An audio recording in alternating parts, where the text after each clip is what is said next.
If you've ever wanted to be a superhero, Investigate Indiana knows how you can make your dream come true. Join us in Logansport, Indiana, where we speak to the maker of the only 1966 Batmobile, licensed by DC Comics. We found Fiberglass Freaks owner Mark Rakoff hidden away in his Batcave and asked him how it all got started. Talk about the best Christmas ever, 1974. And that's when the Mego company came out with the Mego Batman and Robin. They came out with the Batmobile, and they also came out with the Batcycle, the Batcopter, and the Batcave. And my brother and I got all of those for Christmas that year. So it was a real treat for us. But even then, I'm looking at the car going, it's not accurate. I got a Batman sticker on the side. That's not right. So I completely ruined the value of this toy by peeling off the sticker. And I was using electrical tape and using scissors to try to create the red pinstriping down the sides of the car. Failed miserably, but you know, I was even looking at accuracy way back then when I was just 9 years old. And he's still collecting today. Mark gave us a tour of his collection.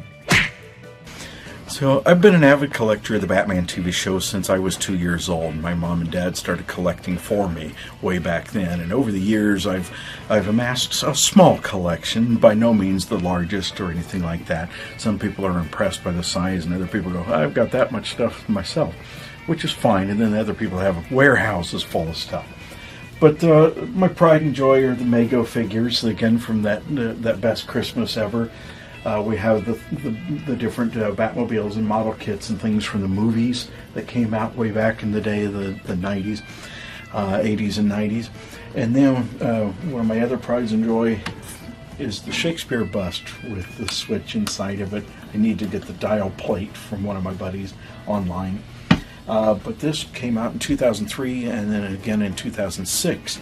And now there's a bank bust that's out there, but it doesn't have the electrical in it and it doesn't have a switch in it. But it does have the fold-back Shakespeare head, so that's pretty cool. Now 2014 is when they finally got all of the rights put together to be able to release the TV show on DVD and on Blu-ray, and also got the likenesses for all the action figures and everything that you see. So we have the Hot Toys Batman and Robin, which is the 1/6 scale. We have the Mattel figures that came out in the Batmobile that was for the 6-inch size figures, and also the quarter scale ones by NECA, which is the Batman and Robin figures you see here. So most of what you see here is from 2014 and newer. And that's where it all started for Mark. But what about the Batmobile? Mark tells us about the origin of the first Batmobile and why Hollywood carmaker George Barris and his Lincoln Futura concept car was chosen over Dean Jeffries' '59 Cadillac. All right, so George Barris had access to the Futura, and when Batman was pushed forward to become a mid-season replacement, so Batman was originally supposed to come on the air in late '66, and instead it came in January 12th of '66.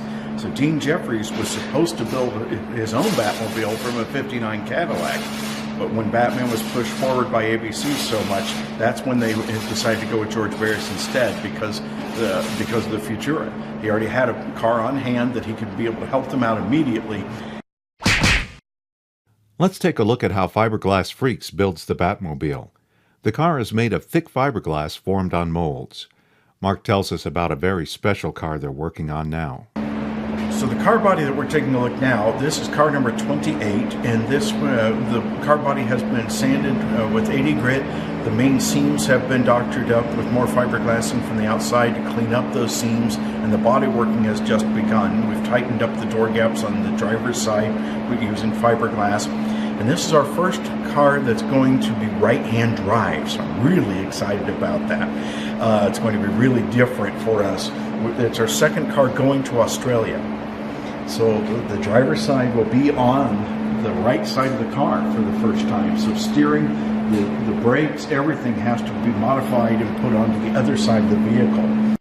Fiberglass Freaks offers several models of the 1966 Batmobile. Mark tells us about the engine in the top-of-the-line model, which their website lists at nearly $260,000.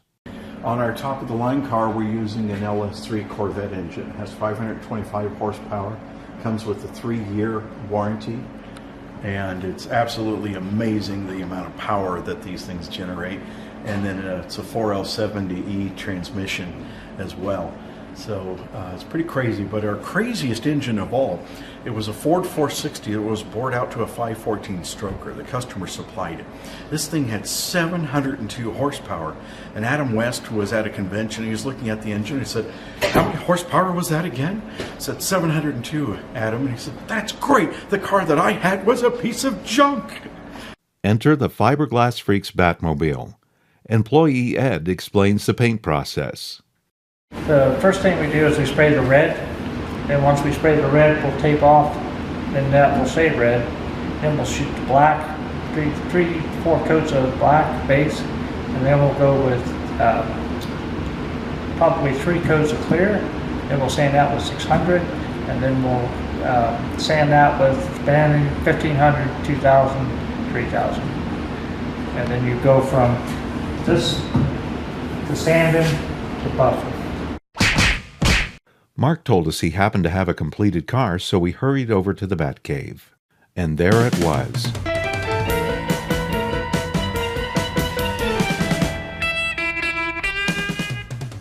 And then in front of the windshield's the bat beam.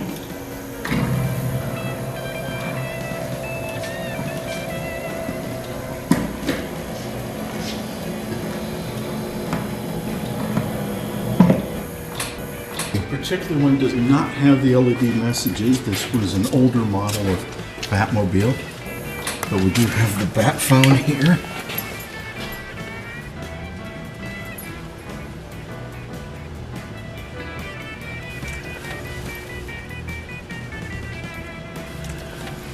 Yeah, it's a 1958 Edsel speedometer, and that was the only year that they were actually used in the cars, and then they went to a different style shortly after that.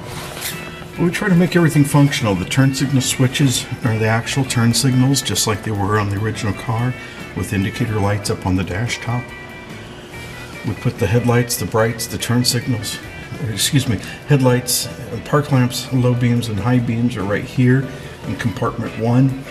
We have the key in the exact location where it was, and then in one of the episodes Batman pressed a button again that didn't exist, but that's where we put the ignition button on this particular version of the car.